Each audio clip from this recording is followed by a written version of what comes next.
Hello and welcome to the Sega Nerdcast. I'm Chris, the editor of Sega Nerds. This is going to be episode 62 of the Sega Nerdcast. And this is a very special Nerdcast because I'm broadcasting the Nerdcast from England. I've actually been here for the last couple of days. It's been awesome. My buddy Graham's here with me. Graham, how's it going? Yeah, it's not too bad, dude. It's not too bad.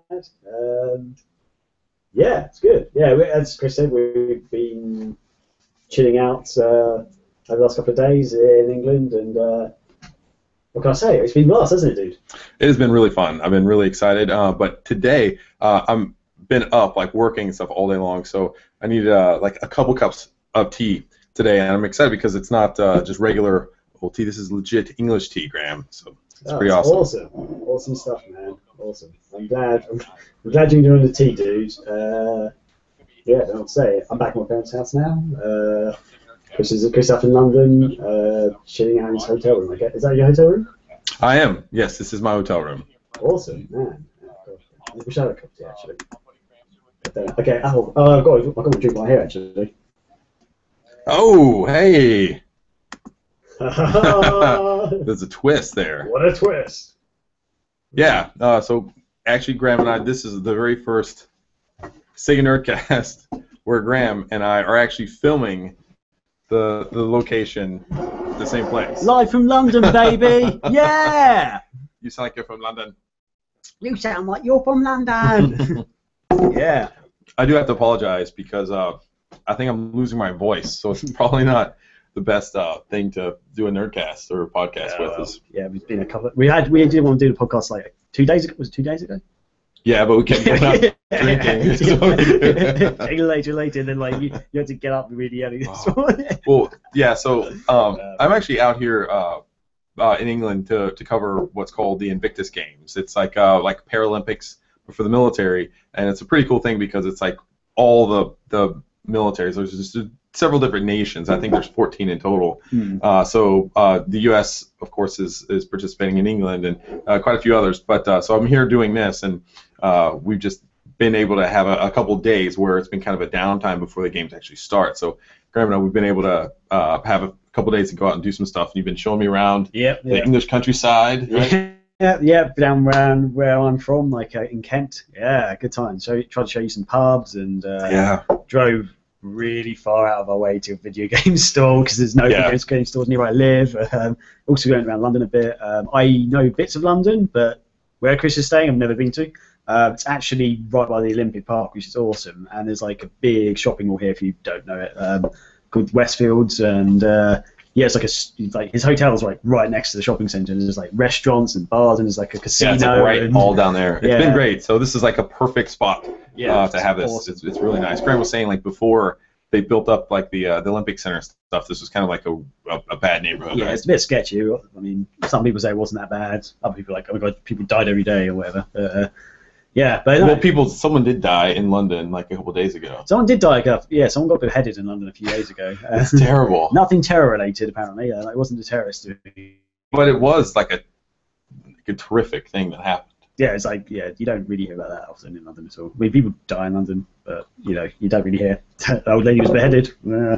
That's not a comment. Oh, that again. It's more. I think everyone was like, what? Wow. Jesus. So that happened. But yeah, no, it's been good so far. Yeah, I'm trying to go back over some of the things that we did. We have my games that I bought over here, and we're going to show those here in a little bit. But before we do that, this is going to be a little bit of a different Nerdcast. We're just going to sit here and kind of just talk, and we don't really have much of an agenda or an outline or anything. No outline. Actually, it's been weird. I don't know what's been going on in the world of Sega lately because we've just been so busy the last couple of days. I haven't been really keeping up with anything. The last thing Sega related, I just watched the new Bayonetta trailer. That was it, and that was last week. So yeah, because that was in the Nintendo Direct. Yeah, and there's an awesome trailer. So we can talk about that for 2 minutes. Did you see it? No. It's awesome. Well, tell me about it. What happened? Oh, okay. Right. One thing is that I was watching this trailer, and it's actually really surprising. I got to move this more central. That's better. I feel like I'm more in the show. Put it right here now because now my head. I want to have an angelic halo effect, maybe. Lovely. Yeah. I like it. But if you haven't seen the Bayonetta 2 trailer, it's awesome. Go and check it out. But it's a really long trailer, and it seems to almost tell pretty much the entire storyline. I was just sitting there going, here's the thing. I was sitting there for one part of it, I was just like, man, they are showing a lot of stuff here, a lot of the story stuff here. It wasn't just a standard I'm Bayonetta, something bad's coming along sort of thing. It was like, they were introducing loads of characters. It was like almost what seemed like plot twists or something, bits about the plot that kept cropping up. But the more I watched it, the more I wanted to keep watching it, the more I wanted to play the game. It wasn't one of those trailers where it ruins the game, or like if you watch a movie and it shows all the cool bits, and then you're like, I don't even need to see that movie anymore. I was watching it, I was just like, I need a Wii U now. I need to go and spend money on a Wii U and a PlayStation 4 and Xbox One. You just need to get them all. Is what you got to do. I'm gonna need to win the lottery, I think. Or stop spending all your money on retro games. Well, they're there to be bought, damn it. And if I'm not going to buy them, then who the bloody hell is? Someone who's not going to love them as much as exactly. you. That's the way I feel. Cause, maybe some like really bratty kid who thinks he likes retro games and he's going to get them. He's going to whine to his parents. The parents are going to be like, fine, we'll buy them. Just stop talking to us. So they'll go down there to the game store, buy them like a brand new or a in-box Master System, like an antique vintage Master System that's full with everything, the phaser, everything's in there, and then he takes it home and realizes a lot of these games are kind of crappy compared to like today. Well, I mean, like for a lot of kids, they look at like an 8-bit game and they're gonna think it's shitty. They're not gonna appreciate what it is. Yeah. He's just gonna throw it away or That's what's gonna happen. Yeah. Whereas I'm gonna love it and cherish it and probably sleep with it. Not in a sexual way, but it will be sexual. Let's face it. No, but. Yeah, because I was saying to Chris the other day, actually, I don't really play that many modern games anymore. Just sort of, I like modern games. I like gaming still. The other day I was playing some retro games. Like, bloody hell, these are good. I just really want to get retro games again. So, yeah, I took Chris to a retro game store, which is not anywhere near where I live. It's like almost an hour drive or something. It's like an hour and a half or something. And yeah, we checked out like this tiny little shop. It's no bigger than this hotel room at all. It actually is though. If you go downstairs, I didn't go down. You didn't go downstairs. Whoa. Downstairs, it was awesome. So we were sitting there, and I had to go to the bathroom really bad. That's kind of a trend with me. I have to go to the bathroom. I have to go pee all the time. But I'm constantly drinking stuff though. It's either water, beer, or tea or something. Constantly drinking, and I have to pee. So we get in there, and like 10 minutes in, I'm like, I really got to go to the bathroom. So I asked the guy, hey, do you have any? Do you have any toilets? Because that's what they say in England now. I learned they don't say like a restroom. In the cultured world, we call it a toilet. In third world countries, yes, they call it toilets because that sounds like really like it doesn't sound very proper to me. It's like, it sounds really gross. Because it's a toilette. It's French. Toilette, I guess. I guess it comes from France. I don't know. Anyway, so he's like, yeah, we actually do, but it's actually downstairs, but we don't usually let people go down there. But follow me down. And so he's this really cool guy. So this dude took you into the toilet, basically. This guy, led me into the toilet. But I walked down this like spiral staircase and went downstairs, and it was amazing because there's just games everywhere down there, like literally like games everywhere. And so he went back upstairs. I went to the restroom. I came back out, and I started just kind of like looking around at what they had because they had some stuff on the shelves, and I was looking. I was basically looking for like Mega Drive games and Master System games. And they actually had a really good selection of Master System games. So I was really impressed because you just don't see those. At least in the States, you really rarely see. Most in a box. Most of them, they were almost all unboxed, and a lot of them had the manuals and everything. But I think what I was missing from down there was from upstairs at least was like either Sonic 1 or Sonic 2 on the Master System. They only had one copy of one of those up there. Let's say Sonic 2. Because I don't remember which one it was. But anyway, so I picked out Sonic 1 because I wanted that one. And then I was kind of bummed because they didn't have Sonic 2. I was looking on the shelf. I was like, wait a second, look at that. There's a Sonic 2 on there. And there was some other Master System games too. So I was like, hey, I went back upstairs. Like, hey, what about those games down there? Are you guys selling those? And he was like, yeah, but they're probably just for display purposes. They probably don't have like the game in them or anything like that. I was like, shit. I was like, well, I'd like to just go check anyway if you don't mind. And he's like, okay. So we walked down there and I pulled them off the shelf, and sure enough, it had everything in there. And that Sonic 2 actually had Sonic 1 and Sonic 2 manual in it. So I was able to get that. The Sonic 1 upstairs didn't have the manual, so now I got complete versions. Oh man, so that's pretty exciting. What other games do they have down there? I missed out one. I brought most of them up. All the Master System games I did bring it back up, but there was other stuff down there, and I saw like there was like loose like Game Boys and like handheld. I saw some Game Gears down there. So downstairs they just got. I think what it is they might just bring in stuff, and before it gets like sorted through, they just put it down there, and then they go sort it and stuff, and then they bring it back upstairs. And so I think that was like some like fresh supplies. Yeah, that's cool. And also one great thing about this shop is it's not just console games they do. They also like have arcade machines there, and you can play on some of the arcade. It's a really small shop, so they have like maybe 4 arcade machines sort of set up, and you can sort of play on some of them. You actually like pay to play. But I believe they do sell them as well. I remember seeing on their Facebook page they're talking about selling some of them off. So you can get arcade machines there as well. Oh. I was really impressed with the overall selection there. The only thing that I was really bummed out about, because actually what I really did go there hoping to get was a European Dreamcast is what I really wanted. Unfortunately, they didn't have that. And then I was like, all right, well, if they don't have that, I'm going to get, regardless if they have it or not, I was going to get Shenmue 2 on Dreamcast because, of course, we didn't get that here in the States. We only got it on the Xbox. We didn't get the Dreamcast version. So I wanted to get that and bring it back to the United States where it belongs, like the proper home. We need it there. And unfortunately, they didn't have that either, but they did have the first Shenmue. Yeah, they did. And I didn't bother getting that one. So anyway. Annoyingly, though, this is one annoying thing. I've been there twice now, one with Chris, one with another friend.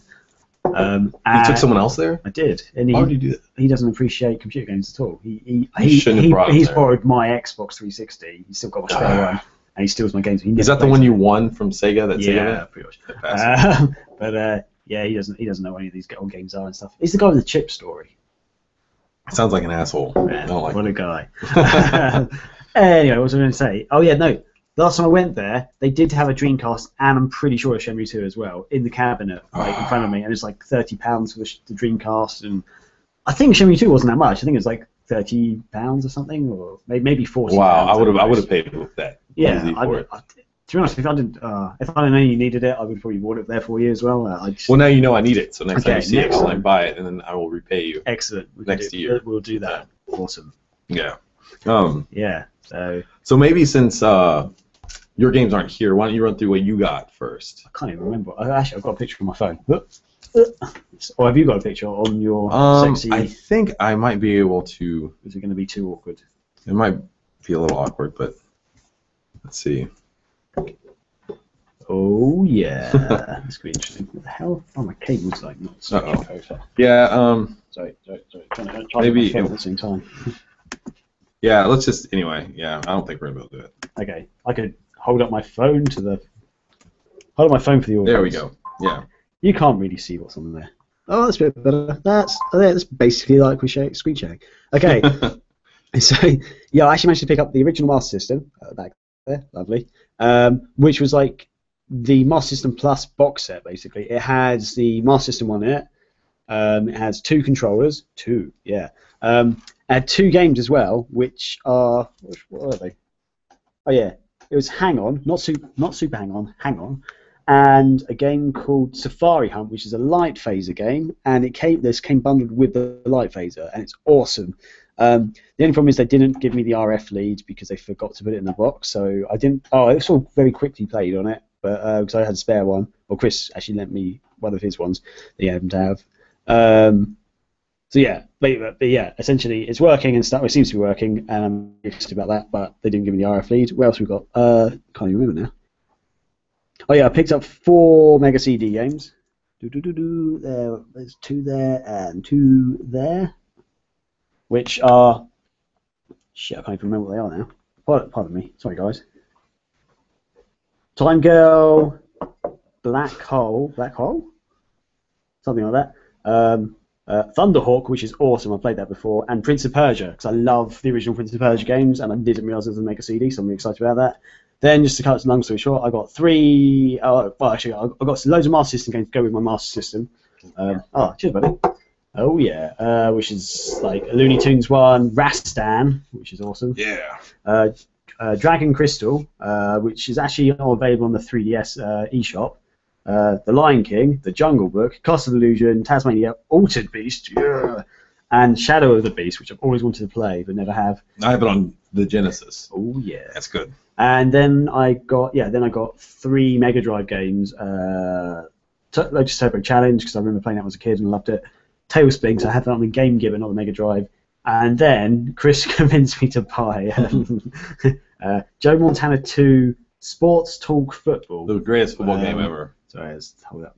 It's right there. It's a bit blurry, but yeah.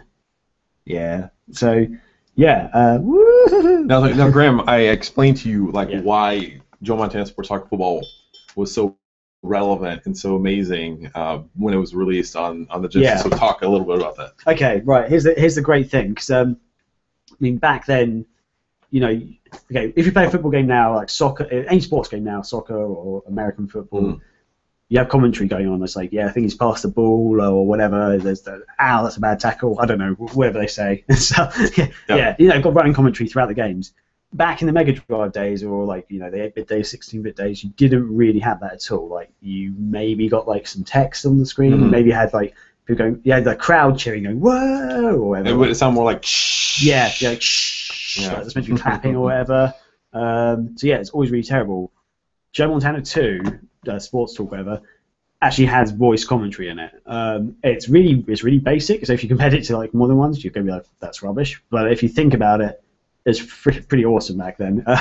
And when I was playing it with you, I was actually I was thinking, this is really good, because he was actually it's almost like live play-by-play, passing the ball back and explaining what was going on and stuff. And I mean, sometimes it sounded a bit cheesy or tacky, but it was really good. Yeah, some of the lines didn't match up exactly with what was happening. Right. Yeah. And some of them was delayed a bit. We'd almost end up running the next play, and then the commentary would catch up with it. Yeah, to be honest, I didn't really know what was happening most of the time. So when that commentary came on, I didn't really realize it was too delayed or anything. But what I thought was really cool about it, aside from just the live commentary, was the halftime show, where the commentator, is they took you in studio, and he was basically giving you a recap of the game so far, up to halftime, and he was telling you the players who were had the most yards or whatever, and each team, the amount of time you had in possession and everything. It was really neat. Yeah, it's really impressive, especially back then. I think that's what I can't get across. Try and get across that it's such a unique thing for that generation of gaming, really. And it's so awesome. To be honest, I never played American football in my life. I like video games or real life. I don't know the rules. The only thing I know about American football is from movies and TV shows like Smallville, or high school TV That's shows. Pretty much Yeah, like Forrest Gump. I know you pick up a ball and run and keep running and run past all the cheerleaders and stuff out of the stadium. Yeah. That's how you play football. Exactly. Or in Smallville, you come from an alien world, land on Earth, and just kick ass at American football. You never have sex with any girls. Yeah, just chat up the girls, get them annoyed at you for being a douche, and put on some red pants and fly off or something. Yeah. Man, I got really mad watching Smallville because he just missed so many opportunities. Yeah, man. It's if I was him, oh my god. Yeah, dude, he's too good for himself. Anyway, but so Chris was trying to explain as we were playing the game. I really wish we recorded it because it was so fun. Chris was explaining the game to me, and I was just getting mad at him because I didn't. He was saying words at me which made no sense, like 4th down 20, and he couldn't understand the concept of football, and I was trying to explain to him okay, when the offense is on the field, they get 4 downs to go 10 yards, and if they can go 10 yards or more, then their downs reset, and they goes back to first down. He's he just couldn't get that. I understand it now, but at the time he was just I didn't know what a down was for one thing. It's you get 4 downs. I was what the hell is it? What? I can press down 4 times? What are you talking about? That's another cool thing about the game, because you before each play, basically, the attackers and defenders, you get a screen up displaying 3 options at a time for what play you want to do. Right, yeah. You've got a whole menu system. You press up and down, you get 3 more come down, you get 3 more come down, whatever. So I thought that was really neat, but I just didn't care. I just kept pressing C every time he did it. I pressed C. Really? whenever it chose initially, because that's when you said, "Why are you punting?" So as an attacking thing, and it came up with 3 punting options basically. I just pressed the button, and Chris whoa, why are you punting? You need to do that on the 4th down. He was going to punt on 1st down and 10. Graham was going to punt the ball outside.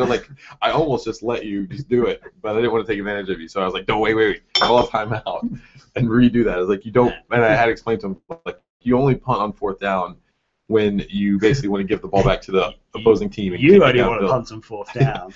Graham's one of those guys that, unlike a lot of people will get mad like when you play Madden because they don't play it like you would normally play a real football game. Like they go for it on fourth down every single time, no matter what. Okay. And that's not a realistic like representation of what you do in football. Okay. You do the opposite of that. Instead of like waiting until fourth down, you just go for it. You would punt on first down, which is really funny. Yeah, I got kicked out of that. Didn't have the NFL license, so it was just random teams. They kept the colors and everything. But I don't know who your running back was, but he was like the fastest guy ever. Graham would just like basically run a play, and he wouldn't even follow the path which he was supposed to run. He would just like kind of run around, and then somehow he'd break through, and he ran like 2 like 80-yard runs for touchdowns. Yeah, my character, every time my character sort of start to move upwards, no, I don't go up, I want to go down. I push him down and go that way. And he would just break through, and none of my guys could catch him, no matter what. It was very frustrating. So we only played half a game because it was a really long game, wasn't it? It seemed to go on for ages. Yeah, it was supposed to be like a 20-minute long game. I think there were 5-minute quarters. Bloody hell! But who was winning by halftime? It was 13-7 at halftime, but I was about to mount my comeback. 13-7. Yeah, Graham was not with my punting on like first down and shit, man. I did block an extra point though, which was you did. Funny. That was good. No, I didn't block it. You just that's what it was. I didn't understand how to keep the ball. He didn't understand like the metering system. Like when you kick it, like there's like a little like silhouette of a football that goes back and forth. Yeah. And he thought that like you'd have to hit it and then like hit it twice or something like that. But when you did that, you made it go to like the weakest part. Yeah. When it leaves the first bit, it like it leaves a little circle there. Like a little round circle, and the ball moves along and then goes back again to the circle. So I thought you had to wait till it got back to the circle and then press it. But we just went to go to the end of the bar and hit it then, and then you kick it. But I sort of like went to the back and he just went there. It's like, it was just like barely like went over like 10 feet. Yeah. But yeah, that was a lot of fun. So now let's go through some of the games that I ended up picking up because we actually have them all here. Yeah. And some of these games are great because I'm really not very familiar with them, and Graham, they've had these here for quite a while, so he's going to be able to like kind of talk me through it. Oh yeah. So let's see. So the first one is Mega Games 1 on Mega Drive. Yes. And so this came with Super Hang-On, Columns, and World Cup Italia 90. Yes. And apparently Blake said that we did get this in the United States. I thought we didn't. But let me see. Let me figure out like what it was called. It wasn't like the Sega Smash Pack we got on the Genesis, which was like one collection. Yeah, no. He said it was a Mega Games pack called Triple Score. Okay. Is what they was called. They were called here. So obviously everyone listening probably have played Super Hang-On and Columns before, but I'm not even familiar with World Cup Italia 90. Oh, yeah. What was all that about? Okay, it's a soccer game. Back then, I remember that being the soccer game to play, the football game for me, football, soccer. Because it was based on, as it sort of references, World Cup Italia 90. So in 1990, the World Cup was played in Italy, just to get that out. So yeah. Really? So it's all the teams that were in the Italian World Cup in 1990. I can't in my top of my head, for some reason I think they did actually have licensed players as well. I'm not entirely sure if that's definitely accurate, but the difference of that sort of game to especially to a lot of football games back then, and also especially modern games now, is the way it looked. Because modern games, it's almost like a side view, slightly isometric sort of view you have. So you're sort of looking like, okay, I guess how can I do this? Like the pitch. This is the pitch width waves, and you got it that way, left to right, across the pitch, and you got a goal. And your players like run around and stuff. This was not like that. It was like top down basically. So one team would start there, one team would start there, and you had the goals there and a goal there, and all you see is the top of people's heads really, and like you sort of see their shoulders as well. We had some football games. Oh, okay, excellent, yeah. But I think there was 10-yard fight on the NES was kind of like that. Okay, yeah, but I think back then, back a really long time ago, that's what a lot of football games were like. On the Mega Drive, though, there were a couple of games which were left and right. Cause I've got a couple myself. But it's beautiful because when you kick the ball, especially you can actually see how high the ball's going. So it goes up towards the screen and stuff. It's like, woo! Oh, I like those. Yeah, it's awesome. So you see this little dot like go. That's funny. That same like technology was also used in in American football games, like when you punt or kick off, it would do that same kind of thing. How good were the Americans in the '90s? I don't remember. I don't even think they were in. Of course, we had to be in the World Cup in '90, right? I can't remember, man. Because you have to realize not every football team, national team, gets into the World Cup. Like, but America surely does. Because we're America. Well, you are America. That's true. Oh my God, I can't get your manual out. It might rip. I'm sorry. I won't move that then. Yeah, it seems to be wedged in there. And he was quite thick. So I got this. I think it was a 1 pound. That's brilliant. It's like it's what, like less than $2, like $1.60, something like that. I think it's about $1.60 at the moment. Yeah. Let's see here.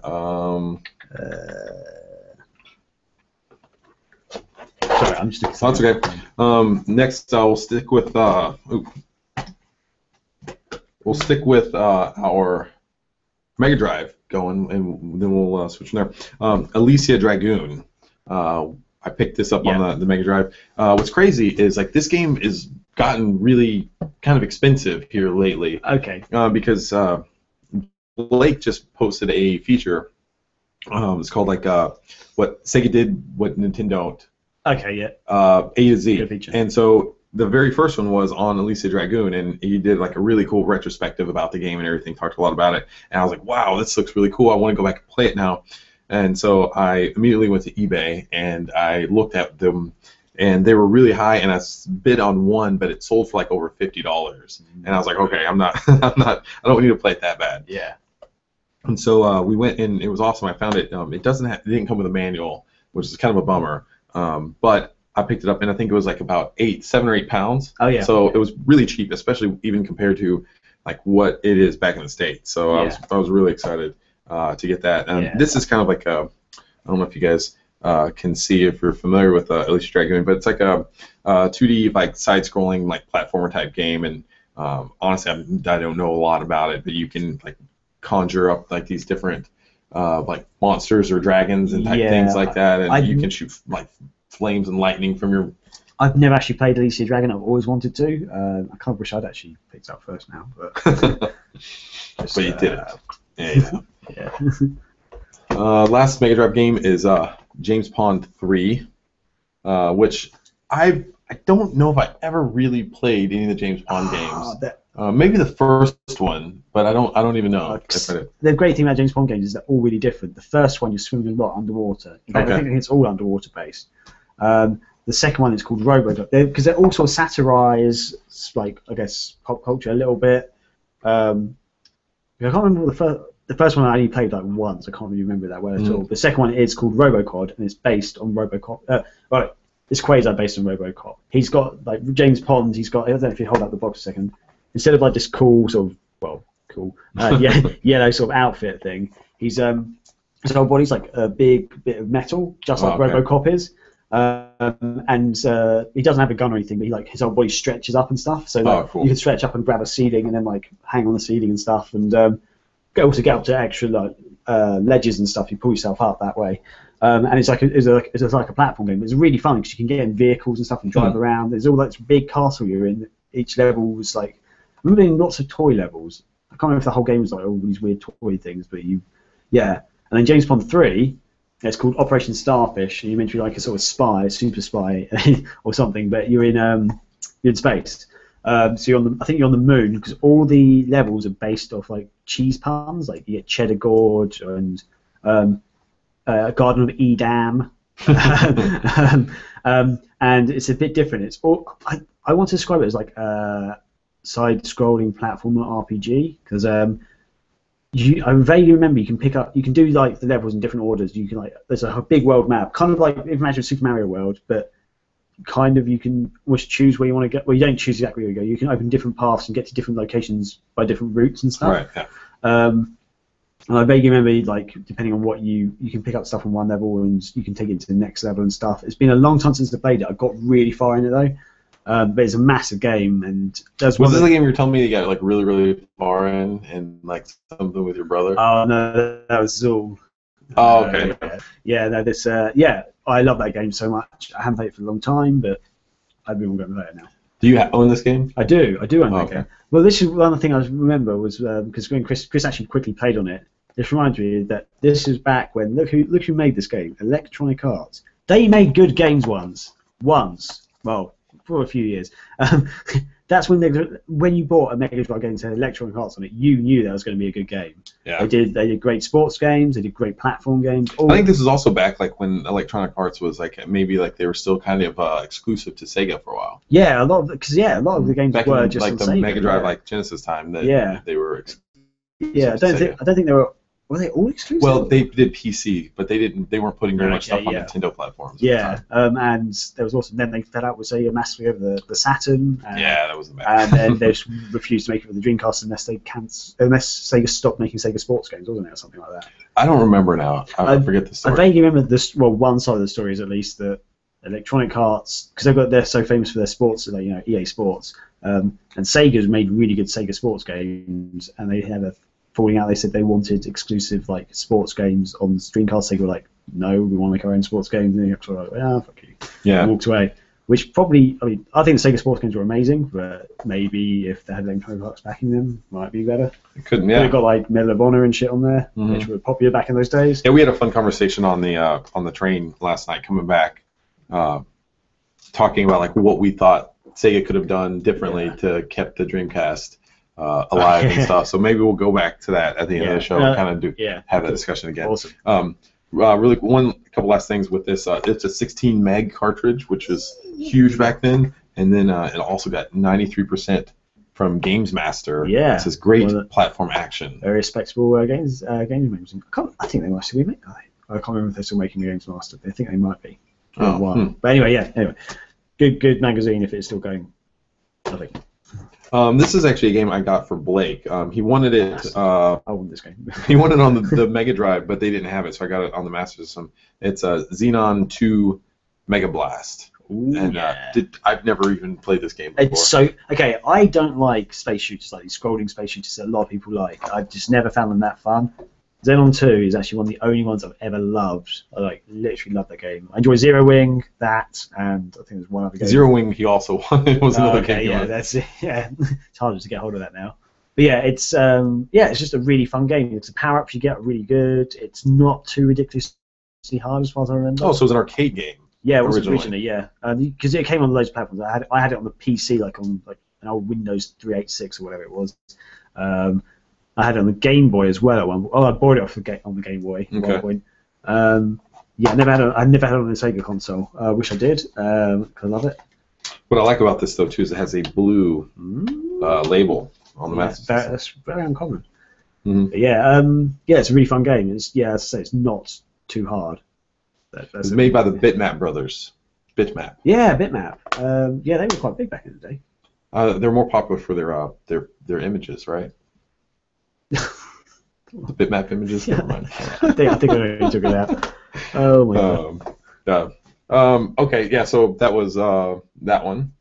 So a few more games. It's okay, guys. But it's exciting. It's exciting stuff. It's Chris. He's in England. I ended up getting a couple other things for Blake. I got him one of the Mega Games one. Oh, yeah. Also, and he wanted just like cheap like soccer / football games. So I picked up Super Kickoff. On the Master System, and this is by US Gold. It was by US Gold, and it's like it seemed like that was a company based in Europe that basically brought over games, like localized games from like the States back over to like Europe, right? I don't know. I guess they didn't really have to localize much, but I would say maybe published them and distributed them here, because if you look on the back. I was looking at something about it, and maybe it wasn't in this one. It showed like all these companies that US Gold would publish games for. Oh, look here, check it out. It says also available from US Gold and Sega is Indiana Jones and the Last Crusade, Gauntlet, Paperboy Mission, Impossible Mission, Outrun Europa, Heroes of the Lance, World Class Leaderboard, and it would actually publish games from Lucasfilm, Anco, Sega, Tengen, Epix, and Access. Oh yeah. So those are all these games that they would publish from these. I'll tell you one thing: Indiana Jones and the Last Crusade is probably one of the hardest games I've ever played in my entire life. I owned it on the Spectrum and the Game Gear. Yeah, I think it was Ancient Time Zone Dawn, and I could never get past like level 2 or 3. It's just, yeah, fuck that game. I loved it.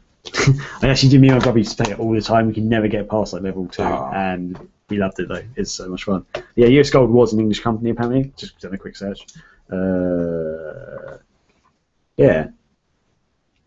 Yeah, it was to republish a popular American game. You're right. See, look at me. I taught you something about English history. That's why the company name now makes sense. US Gold, of course. Mm-hmm. Yeah, anyway. So, yeah, awesome. Next up is Tasmania on the Master System, which I think I remember playing the Genesis game, the Genesis version, and I didn't even realize this ever came out on the Master System. Yeah, I think it might be different to the Genesis one, because I remember playing the Genesis one, I don't remember looking like that. And I remember the Genesis one being pretty tricky as well. Like the first level was hard, but the rest of the levels were okay. Or something. I think I see Bugs Bunny on here. Oh yeah, maybe that's part of the storyline. Yeah, I don't know. But yeah, I always really liked this game. Like I remember like playing it on the Genesis and just being really impressed by how well they were able to translate like the graphics and stuff to make it look like a cartoon. Yeah. Like it really did. It was like really bright and colorful. I'm looking on the screenshots here and everything looks kind of like green and not so colorful. Yeah. But one of the things that I've absolutely loved and really interests me about the Master System is I love like the demakes that Sega made. Like they brought these games out that were designed to play on the 16-bit Genesis, but because for various reasons they needed to also bring games out to like on the Master System, they need to continue to support that. They demade some of these games like Tasmania and some other games we'll show in a minute, and they released them on the Master System, and so they were released like here and I think here in the States or back in the States they released most of those on the Game Gear. Yeah. Which is how they kind of supported their new handheld. But overseas, a lot of them were just ported to the Master System. Did they also go on the Game Gear as well? Yeah, most of them were on both Game Gear and Master System. It was really cool. Because you could get the Master System converter for the Game Gear, but a lot of the best games were already on the Game Gear, so it's like, and they're the same as the Master System. It's just like, But yes. So cool. Next up is one of my all-time favorite Sega games, and I'm really excited that I finally got this on the Master System because I've wanted it for a long time. Is Altered Beast. I've heard terrible things about this version of the game. I've heard it's so bad that it's not even fun to play. But because I'm just such a huge fan, I had to get it. I'm always been a big fan of the Master or the Sega. I just did a little yawn. I'm really tired. No, that's not. It's just the way you yawn is really funny. But anyway, I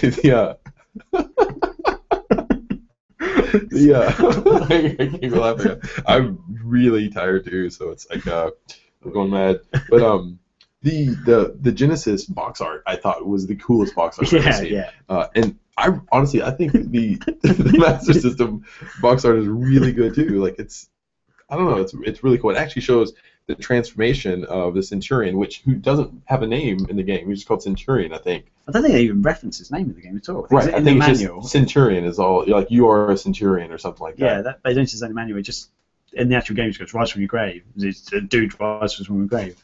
Yeah. And so it shows like the transformation happening internally in the world. Cool. It's actually really cool. Almost looks like it's like an oil painting or something. Yeah. Anyway, I can't wait to get home and actually play this. It's going to be great, or really bad, but I'm probably going to enjoy it anyway, just because it's bad and I know it. So let's see here. I think one. No, it stocks itself or something. Oh, okay. Anyway. So I have 4 more games. We'll run through these real quickly. Castle Illusion, starring Mickey Mouse on the Master System, which is one of those games I've been wanting to get for a long time. And I played the Genesis version. I played the new Castle Illusion on the PS3 and Xbox 360. I really love both of those games. You've played this version, though, right? I've played the actual Game Gear one, which is exactly the same as this one. Right. So I've never played the Master System. But how is it different from the Genesis one? It's okay. Pretty much all the levels are on the same the same type. Like if there's a toy level, this has got a toy level. If it's a wood level, this has got a wood level. However, the levels designs are completely different. Most of the enemies are completely different. The first boss in particular is completely different. So, like I remember having difficulty beating the first boss in the Game Gear, whereas my friends who had the Mega Drive version were like, how can you not beat the first boss in Castle Illusion? It's the easiest boss in the game. And it was kicking my ass. Once I've actually worked out how to, I've obviously since worked out how to do it because I completed the game loads of times. But I still think it's harder than the Genesis version. Yeah, and I can't explain it, but basically, yeah, the levels everything's different in it really, except the fact that you've got level. How do I describe it? Environments, of course. The level environments are the same basis, they're the same idea. Right. Other than that, much different. Oh, and the fact that you're in a castle when you're trying to save Minnie, that's it really. I'm really excited to go back and play that. I love it. I actually think I prefer the Game Gear version to the Mega Drive one. Oh wow. I don't know why. There's something about it. Continuing on with Mickey, I got Land of Illusion on the Master System, and this one, did that ever come out on the Genesis also? No, that was one that did not come out on the Genesis at all. There wasn't a Genesis version. There wasn't even ported across. So this is a Master System exclusive. Master System Game Gear. Master System. I'm getting American. Bloody hell. I'm hanging out with Americans all week. So Master System. I don't know. Let's find out. Yeah, but as you're looking at that, what's different about this game than Castle Illusion? Okay, well, for one thing, the graphics are so much better. Like you can instantly tell the graphics are better. Maybe it's because it was designed specifically for the Master System. Yeah, I think that could partly be it. But also, it's a later game. The game was made later. There's more gameplay mechanics in it, as far as I remember. I remember it was better for like swimming and stuff. Felt better in it. The storyline's a bit different. Like you're not stuck in a castle. You go on like a mini world map type thing. The whole land is meant to be sort of magical or whatever. It's been a long time since I played it, but I remember you could actually go back to levels and certain things would be different. Like there's one level where one level's full of water and stuff, and then you go to another level, you do something, and all the water in the previous level is drained away, and you go back and you do the level and there's no water in it anymore. So you use cool. platforms and stuff. So it's going through the same level again, but you're able to just kind of access different areas and stuff. I think it only happens in a couple of levels though. That's pretty cool. But I just remember enjoying that game so much. Really happy with that game. Yeah. There is one other Illusion game available on the Master System, which is Legend of Illusion, which was only released on the Game Gear Master System. In fact, I think the Master System, I'm just quickly looking at Wikipedia, sorry, because I couldn't remember, but apparently the Master System version was only released in Brazil at the end of 1998, it says here. So we got the Game Gear version though, right? Yeah. You got a Game Gear? Although I don't know how accurate this is, because for some reason I thought Legend of Illusion was out on the Master System over here, so Wikipedia could be wrong, which isn't that hard. But yeah, and then there's the one other Illusion game, as far as I'm aware, is the World of Illusion, which was only on the Mega Drive. So there's 4 Illusion games. Yeah, 4 Illusion games in total. 3 were on the Master System and Genesis. What is the likelihood that Sega will make a different Illusion game after Castle Illusion? What? A remake. A remake? I don't know. I'm willing to bet close to 0, especially after they close down Sega Australia. Yeah. After what I hate about that is the fact that studio did such an amazing job. The game is brilliant, and they close it down. And there's other studios out there who actually no. Sega studios right now, most of them are actually making okay games. I mean, not all of them are amazing, but yeah, they've closed down a studio for a game that was great. Basically, it's just quite upsetting because the remake is really good. Yeah, and they didn't even know if the game was going to be a blockbuster. It was they basically just said, okay, you're done with what we wanted you to do, and we don't really have anything for you after this, so we're just going to shut down the studio. Which is not a cool way of doing business at all. It's almost like if you say you wanted to marry a woman, and you married her, and you said, I really want to have a baby with you. So you go and you have sex with her, and then she gets pregnant, and then she, 9 months later, out pops a baby. You take the baby and okay, I don't need you anymore, so I'm just going to divorce you. So I don't want to see you again. I have the baby now. Thank you for the baby, though. And that is one good-looking kid. He is going to be a They will use severance, pay or give him some alimony for a few months, and off you go. Yeah, pretty much. That's essentially the same thing. The next game is the next 2 games are games that probably I've wanted more than any other games on the Master System, and not because they're rare or anything like that, just because I've always wanted to really play them, and I've just kind of stopped myself. Are you yawning again? Sorry. You keep looking at me like making these weird faces. I can't help a laugh. I had a thought. I'm sorry. Shut up. This is terrible. Okay. I don't even remember what I was saying. It's games you've wanted to play for ages, even though they were rare or anything. Right, and I've not played them. I'm not doing anything now. I'm not doing anything. I know. I'm sorry. I refuse to play them like on either like I download them on emulators or anything like that. Just because I really wanted to get like that authentic play of actually playing it on the Master System. So anyway, Sonic the Hedgehog, probably people will kind of guess by now, is on the Master System. I've never played this version of it, but I've always heard really cool things because it's like it plays a lot differently than the Genesis version. Like there's a lot more like platforming. There's a lot more kind of like exploration throughout the levels. It's not so much just like blazing through the level and going as fast as you can. How it was on the Genesis. It wasn't like all about speed necessarily all the time. And some of the levels like made you like platform more, and it was a little more tricky in that sense. Yeah, I guess that's kind of true actually. I don't know if it's entirely exploration per se. The levels though, as far as I remember, the level designs were more. You had to go one way and maybe go another way, go down. Yeah, I think that's what they meant. Stuff. Yeah, that's what they meant. Not necessarily like you're just going around looking at stuff. Yeah, like whereas like you could almost just stay on like one like little part of the stage and just blaze through it. Yeah. This required you to do more platforming stuff. Yeah, some levels were still like you could like blaze through, but I do remember there's a lot more platforming. I remember it being a lot trickier because the levels are completely different to the Mega Drive ones and Genesis ones. Yeah, I don't think they even have the same names. I can't remember actually. They might actually. I think Green Hill Zone might have been. I can't remember the name of the first level for some reason. So a long time since I played. It looks like the Green Hill Zone. Yeah, there's like Sonic 2, for example, is like Emerald Hill Zone and stuff. Mm-hmm. So some of them are like slightly different twists on the the color green. But I think Green Hill Zone is one, and then all the other levels are definitely different names, completely different levels. They have some of these similar enemies, but they look slightly different. I think they had some different enemies as well. But one key thing is that also the bonus level was completely different as well. On Sonic 1 on the Genesis, you had like... It's almost like a 3D type thing, right? Like it wasn't that the one... Oh, no. There's the one you're sort of floating. And you had to rotate the thing. Yeah, right? So the maze was always rotating, and you had to make sort of something roll around and sort of jump. That's what it was, right? Yeah. Right. On this, you're in like a... How can I describe it? It's almost like just like a corridor filled with like springs and stuff and bouncy objects, and you're trying to get as many rings as possible. I think there's a time limit on it. I can't remember. The game's been so long since I played it, but I think there's a time limit on it. But it's completely different to the Genesis one. That was the key thing about it.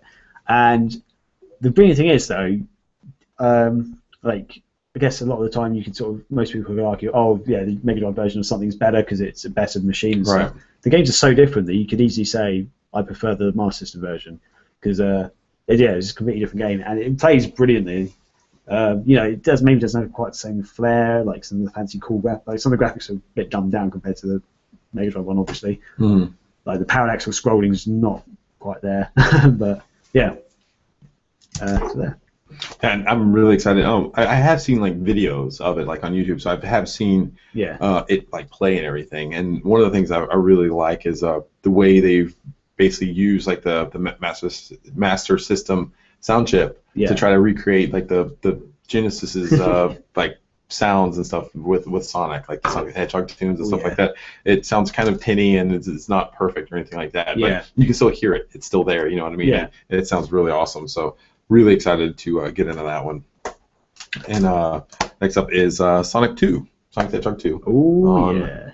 The Master System. So I don't know if we got this one on the Master System or not. I don't know if we got either one, honestly. Okay. Or if they just came out on the Game Gear. I know we got them on the Game Gear. I had them on the Game Gear. So I probably have played these games. What I mean is, like, I haven't played them like on the Master System. Yeah. I played them on the Game Gear and everything like that. And I really did like them.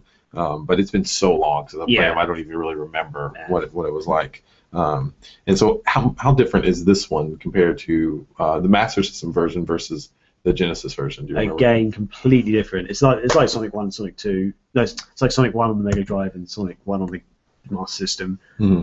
Completely different games. The levels are completely different this time. I know they don't have any of the same names. The game was also a lot harder because in Sonic 2, as I hope everyone knows, you had like Act 1, in Act 2, and at the end of Act 2 you had the boss battles. Right. That's how the levels were set up. In the original Sonic 1, you had like Act 1, Act 2, Act 3 with the boss battle on. Sonic 2 was much like that as well on the Game Gear Master System. But on the boss levels, with the exception, I think, of one level, you didn't have any rings at all. So you had to make your way through. So you had Act 1, Act 2 like normal. You get to the end and hit the spinny thingy bobby and try and, get the robotic face come off or whatever.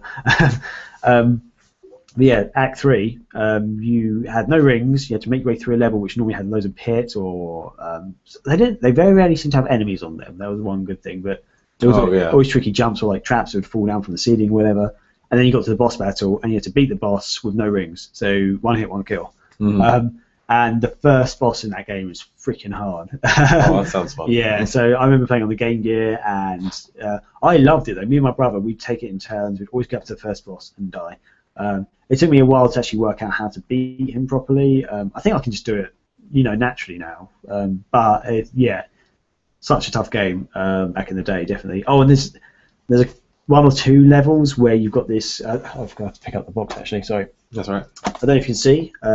Sonic is holding onto a hang glider, and that actually comes into play in the game. It's not just for the box art. There's a couple of levels where you, to get to certain areas level, you have to. Well, you don't have to normally. It's a hang glider moments basically, and to do the hang gliding, you run forward with the hang glider in hand.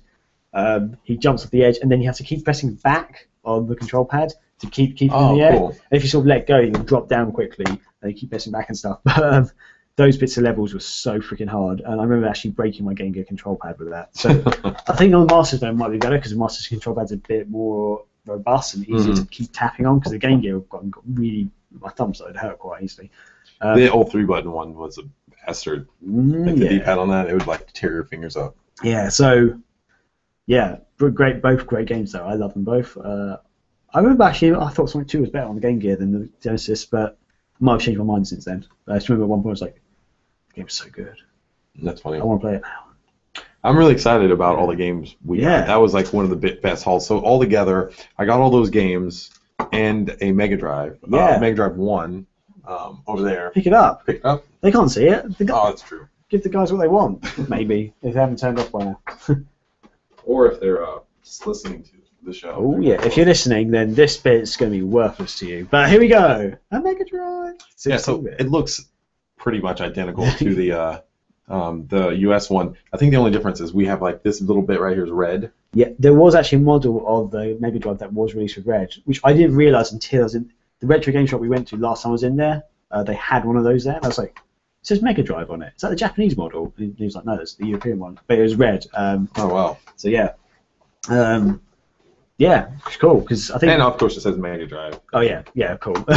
Yeah. Yeah, and other than that, yeah.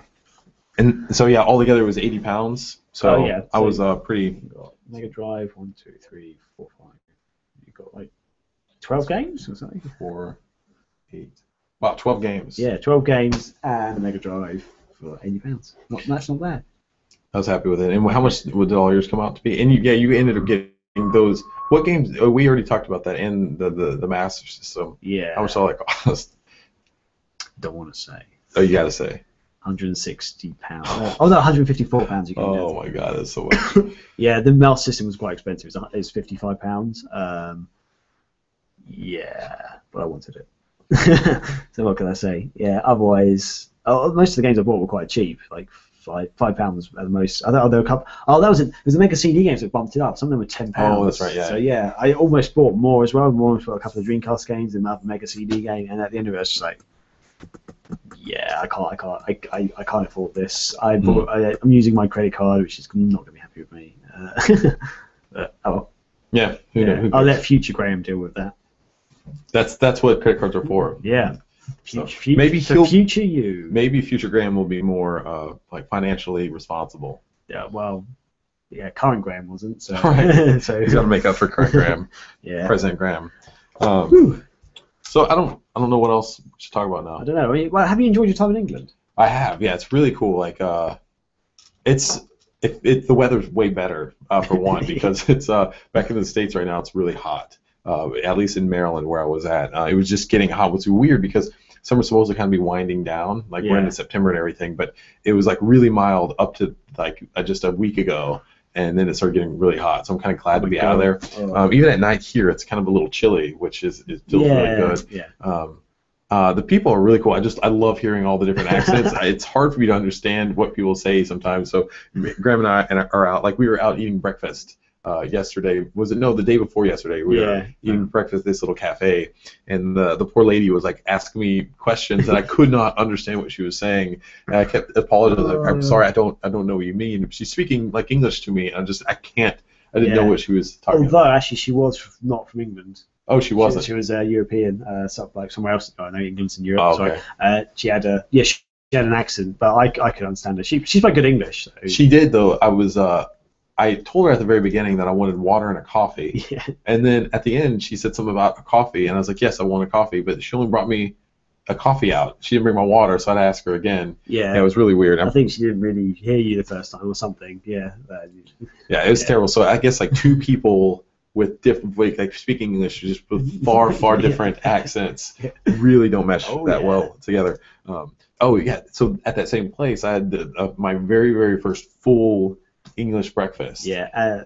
Do you want to explain to the American audience who perhaps don't know what full English breakfast is? So like if you talk to like an American and you ask like what is your standard breakfast for back in the States, they're gonna say like scrambled eggs or fried eggs. Like you definitely have eggs, bacon, which sliced bacon is a staple, or like a sausage link, or you can do a sausage patty. Those are pretty common.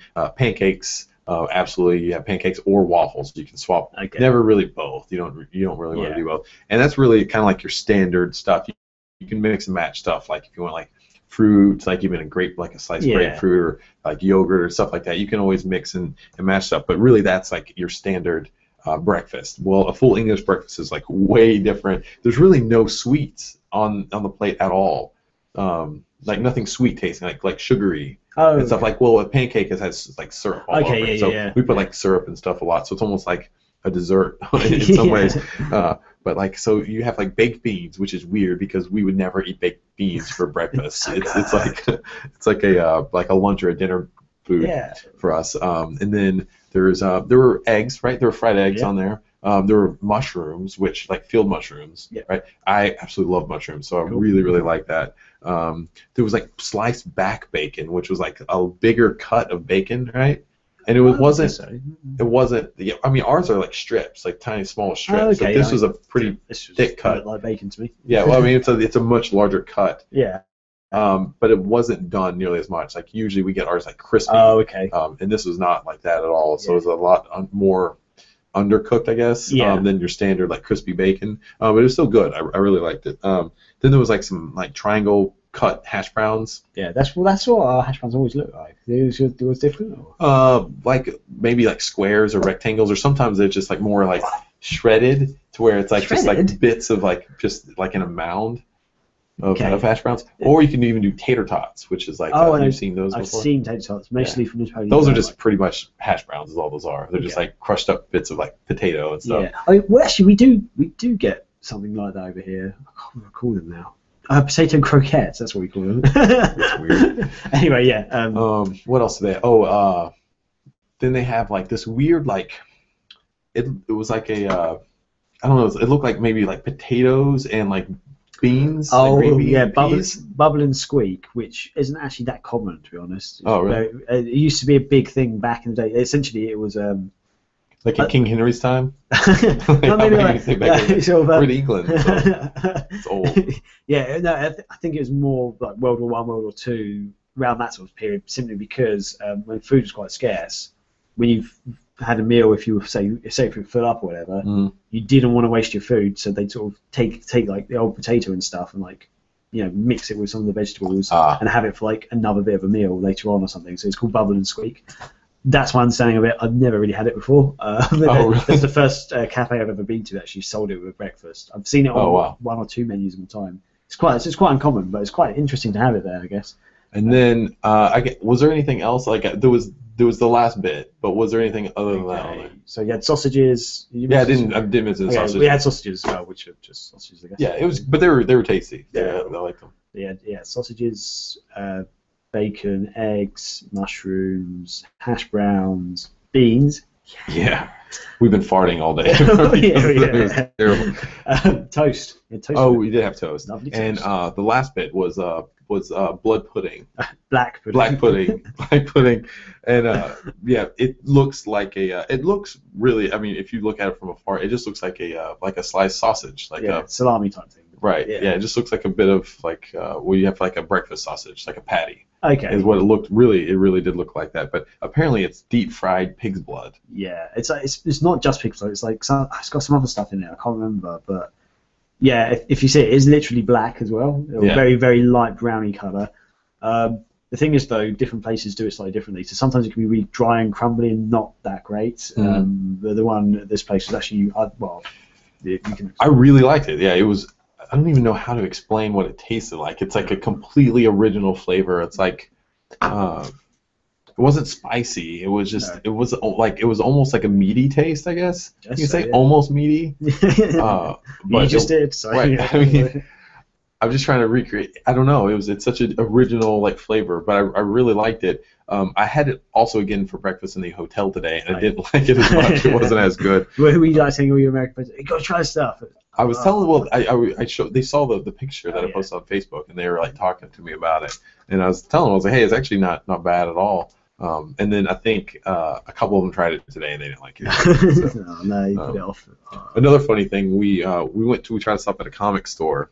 Oh, yeah. And it was closed, but across the street from it was a pizza shop. But it was Texas Pizza, and it had an American sign, like a flag on it, which is kind of funny because when you talk about Texas, it's more like the Texas state flag, which is like the one star, red, white, and blue, which is funny. But it's what really made me laugh about it was like Texas is no way near known for pizza. Yeah, there might be a couple decent pizza places in Texas. I'm sure there's like quite a few because there's just people like immigrating and moving and stuff. But for the most part, like culturally, Texas is not known for its pizza. So it's just really funny that someone thought of like, hey, we're gonna need to open a pizza store. What do we call it? Texas Pizza. It was really good. I don't know. I've never been there. I didn't even realize it was there until you're like, hey, Texas Pizza. And I'm like, oh, this is around the corner from my house as well.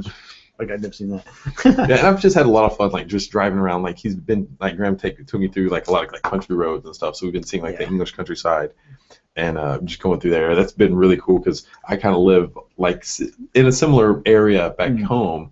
So it's really kind of close to what I live in, but it's kind of neat just to see like the English equivalent to that, and just like these like old farmlands that you see like lambs grazing and stuff. It's like real English lamb, it's like, cheap. English lambs. It's great, and we've been to like several pubs, which is one of the things I really want to do. Like I don't like going to clubs or any stupid things like that. I much prefer like bars, and so we've been going to some really neat pubs. There was this one that's like. Part of it's built into like the side of a cave, and you can kind of go into it. They have it all built up and everything, and there's like the whole sticky goo coming off. I think it was like the goo from Ghostbusters 2. Yeah, it's probably was. Yeah, that whole building was like alive and But it's great because we ended up going and sitting outside, and they had like picnic tables outside, and it was just this beautiful, like, scenic view, like, outside of there, and it was really kind of romantic, wasn't it? Yeah, a lovely day. Yeah, absolutely. It was, and then I think it was the night before that we went to the Four Quarters. Graham kept telling me, he's like, I'm going to take you to the sex pub, and I was like, wait, what? He was like, just don't worry about it. I'm not going to tell you anything more. It's like, bring your rubber pants. By pants, I mean underpants. He just kept on like making these really crazy, like, scary references, and I was kind of worried. I was like, I thought you were going to take me to like a gay bar, is what I thought it was. And even Lee, it's funny, Lee on the side, he's like, I think I know what place he's talking about. I think it might be a gay bar. I was like, oh god. And Jamie's like, if he takes you to a gay bar, just get out of there. She's like, just leave. Gay bars are fun, man. So we start walking, and we go and meet Graham's friend, and we start walking to the bar. Turns out it was called Four Quarters, and it's like a barcade, which was really cool. We went. The beers were great because in America, like you go get something from the draft, and usually your regular beer from the draft is like a pint. Yeah. But this was like almost like 2 pints in this giant glass. It was great. Cool. And we went like the lower area was like all arcades. Yeah. And what was kind of neat about it is they all played like actually they used American quarters. Yeah. So you'd have to change in your money, and they give you quarters. Yeah. So that's why the bar's called 4 quarters, because it's literally like you go to the bar, you pay £1, you get 4 quarters. So yeah, and then you use the machine. So like. Just to put into real terms, like most arcades you go to in the UK, you're paying £1 a go normally. So this was like 4 goes for £1 effectively. They're all retro games, which is a great thing because it's like literally there's a bar, a few tables, and then it's like arcade machines. They had like a Street Fighter 2 Turbo Edition, I think. It's actually an edition I've never seen because it was Street Fighter, but it also had Super. Super. The way it said Supreme Edition is what it was, but yeah, I don't remember seeing that. It had like Super Turbo, Super. Turbo, and then I think normal. So it had like 4 or 5 versions of Street Fighter 2. The ones that were all like released in the arcade machines and also on the consoles. But it's all in one machine. And if you can actually for example, I accidentally clicked original or normal for my character section, so I could only choose the first 8 characters, like from World Warrior version of Street Fighter 2. But I got my friend, some of you or Neil, who choose like Super Street Fighter 2, so they can choose all the characters because I couldn't move anywhere, but it's my stupid fault. But yeah, that was good fun. And they had like Point Blank. We actually didn't play enough of the arcade machines because we spent most of the time upstairs. Yeah, the upstairs was really cool because like after we got our drinks and stuff, we played little arcades, and then we went upstairs. Whoa, hey there. Sorry, that's text. We had some. Yeah, they had like a console area upstairs, and those were cool because they were all free. And so they had like pretty much all the classic consoles and stuff. They even had a Master System, which is really cool. Yeah. No Dreamcast though, which is kind of a bummer because I wanted to kind of play some Dreamcast. It would have been cool, like Choo Choo Rocket or something like that. Good 4-player Choo Choo Rocket. Even just Crazy Taxi. People playing that would be fun to watch. That'd be awesome. But we found the Mega Drive, and in it was Streets of Rage 2. Oh, yeah. So Graham and I played through that, and what's funny is that I've never completed Streets of Rage 2, so we sat there and we actually played through the whole game together and beat it. Yeah. Which is pretty awesome. It was so much fun. Yeah, it took a while, didn't it? Yeah. Yeah, I kind of felt bad because your friend was like just sitting there with us, and he was just kind of, well, no, he was playing Micro Machines on the PlayStation. Yeah, and he also went over. I saw him playing another game on the other side, which I think was on the NES. I can't remember what game it was though. But yeah, it was awesome because basically these consoles, they had like these tiny little TVs. They were like really small, like 14-inch maybe, if that, CRT TVs, and they had the consoles and these like sort of lock boxes which had which were plastic on the top, like you could see through, but they were like really secure so you couldn't steal anything. And and they also had like a bigger TV behind us which had Mario Kart playing on it, and also GoldenEye at one point, so the N64 set up there. I saw Super Mario Kart. Actually, my friend plays Mario Kart actually in the corner. Yeah. And like some of the chairs were like little beanbag things. Some of them were like these little stools which made up beer kegs. And it's just such a fun room. That room got really hot though. Yeah, it was hot. And they turned the air conditioning unit on. It was the loudest thing in the world. Chris was like, hey, they turned the Dreamcast on. Yeah. But when I turned around, there's this tiny little fan in the corner, and I was like, is that where it's coming from? This noise. It was so funny. Yeah, it was great. So then we got this idea that we wanted to create a fan that was really small like that, but just made a lot of noise just for no reason, just be so unnecessarily loud. It would just be really funny. And just blow like just a tiny little bit. So good. And tell them about the best part of the pub, when you need to go. Oh yeah, like you go to the bathroom. The restroom, and all around like the walls are just basically like taped up or like glued up pictures or pages from old video game magazines and stuff, like covering the walls. It was really cool. They had comics and stuff in there. Yeah. I was taking some pictures and stuff, but some dude like some man, so I felt really weird. But there was a couple like there was actually one page in there that I saw near one of the toilets that was like a Sonic 2 hint guide or something like that. So it's kind of like a strategy guide piece. So it was really cool. Yeah, that was one of the coolest ones. I went to when I was in Vegas. There's I forget what it's called now, but there's a popular barcade there. Okay. And it's more like you go in though, and it's more like almost like a nightclub type thing. There's like a dance floor. There's a DJ, and that's really expensive. There are some arcades, but in order to get any of the consoles, you have to pay like $30. And you get like a range of, you get to pick like $30 and you get to pick like 2 consoles you want to play. Okay. And really what they are though, they're like they're almost like the Retron ends is what they were. Oh, okay, yeah. And you could just kind of play on that, and so I don't know. I really enjoyed like the Four Quarters better. Yeah. I like the environment better. It was just kind of more laid back, like a pub style, rather like I said, I hate clubs, like loud music and stuff. And so that's what that was. But it was still cool, but I really preferred Four Quarters. I thought that was a great little spot. Yeah. If you're ever in London or around. It's in Peckham Rye. Peckham Rye? Yeah. If you're ever in Peckham Rye, like going through town, just stop over. It's such a weird place because it's like an Afro-Caribbean sort of area of London, and like so there's loads of shops which are just like, I guess, Afro-Caribbean, I guess. They've got, and it partly reminds me of in Don't Mess with the Zohan, like the street there where they've got these like crazy crappy electronic stores and stuff which are selling dodgy goods and stuff. Like the people are standing outside and like trying to sell stuff, and that's what it's like. That street is really funny, but then there's like a couple of like really nice. Well, the whole street's really nice actually. It's really friendly and stuff. But yeah, there's a couple of like takeaway places, and they got a couple of bars, and that's one of the bars and stuff. And it's really good there. So yeah. I think that's pretty much it. So like today, we just kind of hung out and stuff, and I think either tonight or tomorrow you're gonna have to head back, and that's when I really get like. Might have to be tomorrow. I think. It's getting late. Otherwise, I have to either leave literally right now, or stay. Yeah, so I do. No, that's fine. Will we spooning tonight? Oh no. Okay. Yeah. But let's go take a it's been it's been really cool. Like this has been an awesome. It's been probably I don't want to say more fun than when we went up to PAX East, because it was a different kind of fun. Like we're going out like just doing some like crazy partying and stuff like that. This has been a little more chill. We've been able to like kind of hang out, play some games, which we didn't really get to do a lot of. Because I think part of the thing when I went to America, we spent like a day at yours, and then we travelled up. Like we spent literally a whole day driving up America, basically, from Baltimore up to Boston area, New Hampshire, wasn't it, or something? Or yeah, we went up to New Hampshire to stay. It was like during Easter, so we went up to New Hampshire, stayed with my wife's family. Yeah, and then we drove over to Boston and stuff and came back. But that was really cool because your Jan, your wife's sort of mum. Right. Yeah, her house was amazing. It was just a beautiful area.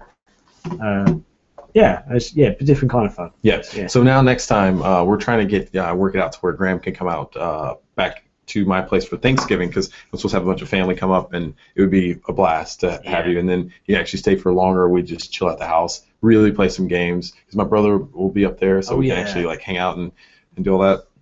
It'll be a lot of fun. And then I can take you around to like DC and stuff, see all the stuff, and show you where Abraham Lincoln and George Washington like used to their old stomping grounds. Yeah, those fictional characters. Where they liberated America and the slaves. Yeah. So is that anything to do with you guys beating us in wars and shit, or?